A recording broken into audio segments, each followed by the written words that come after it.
দিনাজপুরের বেচাগঞ্জ উপজেলায় ধর্ষণের শিকার হয়ে বিষ পানে আত্মহত্যার চেষ্টা করে এক কিশোরী 15 দিন চিকিৎসাধীন থাকার পরে মারা গেছে।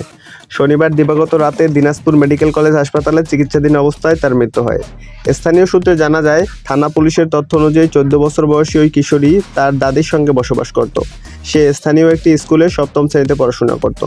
অভিযোগ উঠেছে, একই এলাকার 58 বছর বয়সী প্রতিবেশী মোখলেস উদ্দিন দীর্ঘদিন ধরে নানা কৌশলে মেয়েটির ভয়ভীতি ও প্রলোভন দেখিয়ে ধর্ষণ করে আসছিল। ঘটনাটি সম্প্রতি পরিবারের নজরে এলে মেয়েটি মানসিকভাবে ভেঙে পড়ে। লোকলজ্জা ও সামাজিক চাপ সহ্য করতে না পেরে গত 21শে জুলাই সন্ধ্যায় বিষ পান করে আত্মহত্যা করার চেষ্টা করে। সদস্যরা তাৎক্ষণিকভাবে তাকে উদ্ধার করে বেচাগঞ্জ উপজেলা স্বাস্থ্য কমপ্লেক্সে নিয়ে যায়। পরে উন্নত চিকিৎসার জন্য দিনাজপুর মেডিকেল কলেজ হাসপাতালে স্থানান্তর করা হয়।